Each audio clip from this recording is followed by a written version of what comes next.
Assalamualaikum warahmatullahi wabarakatuh. Perkenalkan, saya Silviana Anissa Putri dengan NIM 21014210027. Kali ini saya akan menjelaskan mengenai sejarah teori formalisme Rusia. Munculnya formalisme Rusia tidak dapat dipisahkan dari gerakan futurisme, yaitu antara tahun 1910 sampai dengan 1915 di Italia dan Rusia. Di Rusia muncul gerakan avant-garde yang dikenal sebagai gerakan futurisme. Gerakan avant-garde yang pertama memberontak dan menolak terhadap tradisi dan kebudayaan.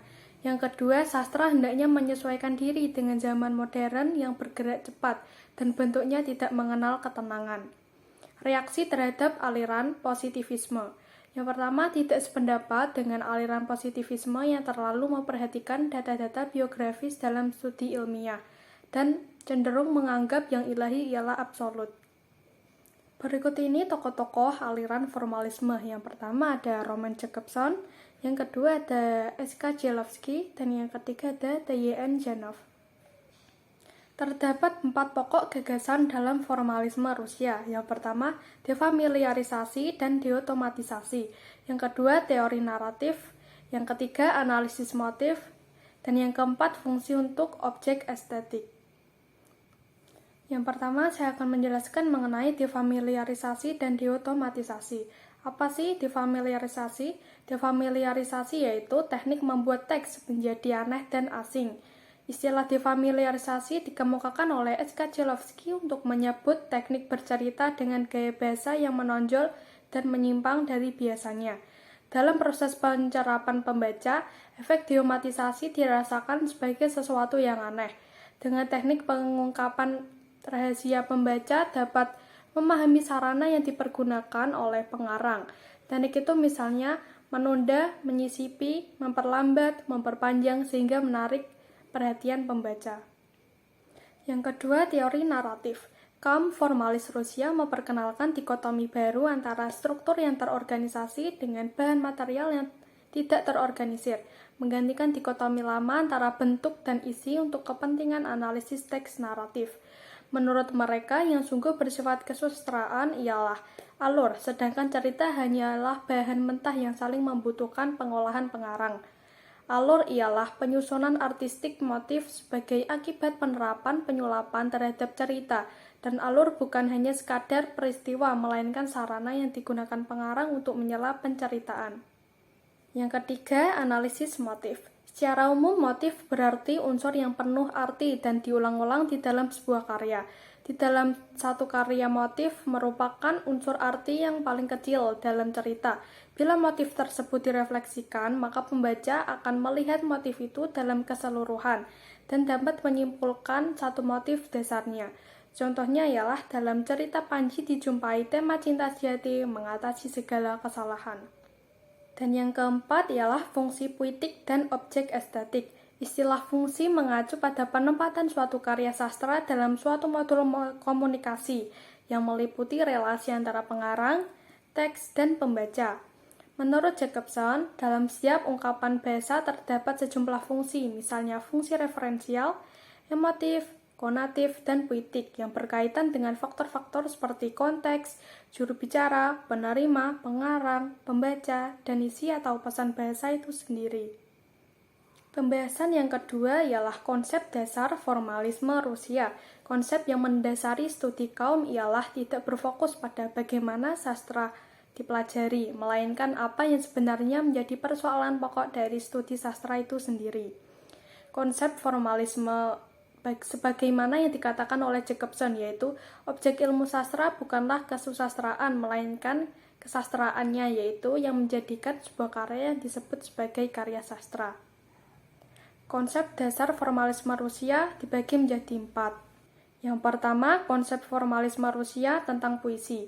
Kaum formalis tidak lagi menjadikan puisi sebagai satu-satunya objek pengkajian, dan juga tidak lagi terpadu pada sarana yang mengasingkan karya sastra. Kaum formalis periode awal cenderung mengidentifikasikan kesusastraan dengan kepuitisan. Puisi dipandang oleh kaum formalis sebagai penggunaan bahasa sastra secara menginti, Definisi tentang puisi adalah susunan turunan yang ke dalamnya terjalin keseluruhan tekstur bunyi. Yang kedua, konsep formalisme Rusia tentang prosa. Definisi formalis tentang kesusastraan adalah definisi yang berlandaskan pada sifat perbedaan. Sifat pertentangan yang terdapat dalam prosa adalah antara unsur fabula dan unsur sujet. Unsur yang membentuk kesusastraan hanyalah perbedaan dengan aturan fakta lain. Menurut Viktor Shklovsky, sastra mempunyai kemampuan untuk memperlihatkan kenyataan dengan suatu cara baru, sehingga sifat otomatis dalam penerapan pembaca didobrak dengan sarana bahasa.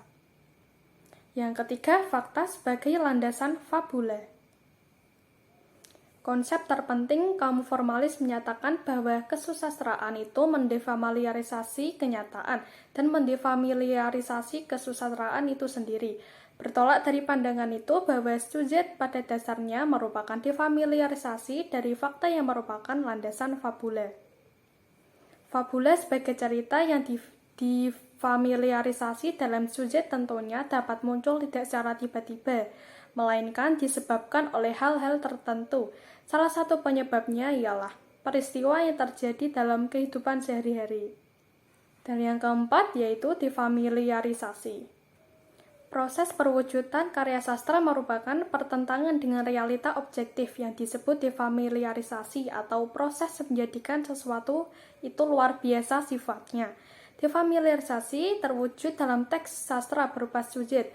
Para pengarang menyulap teks dengan mengasingkan atau melepaskannya dari otomatisasi.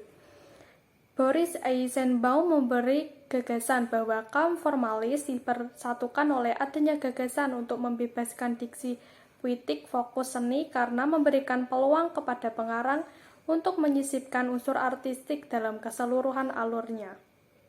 Pembahasan yang terakhir yaitu analisis novel yang berjudul Ayah, karya Andrea Hirata.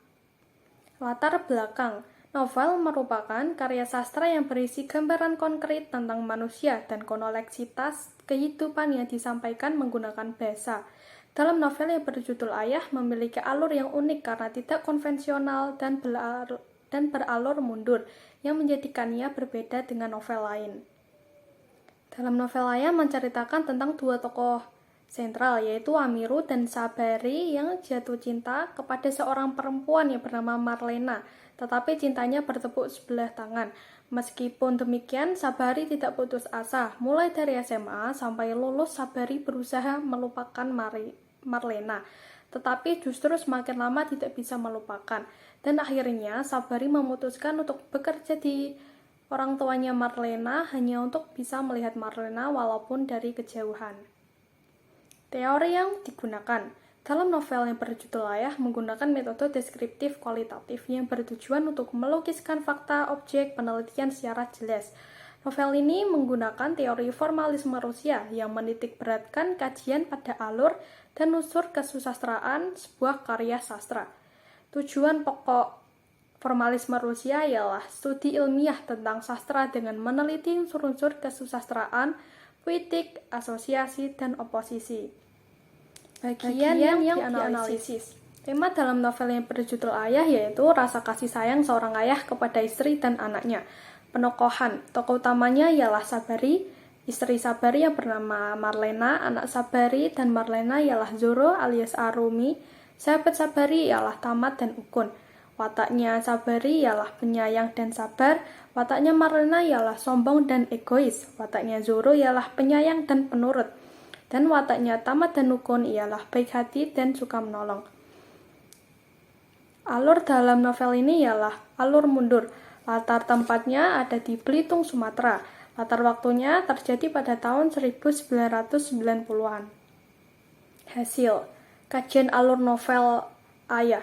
Kejadian yang terjadi di masyarakat Belitung pada tahun 1990-an merupakan fabula.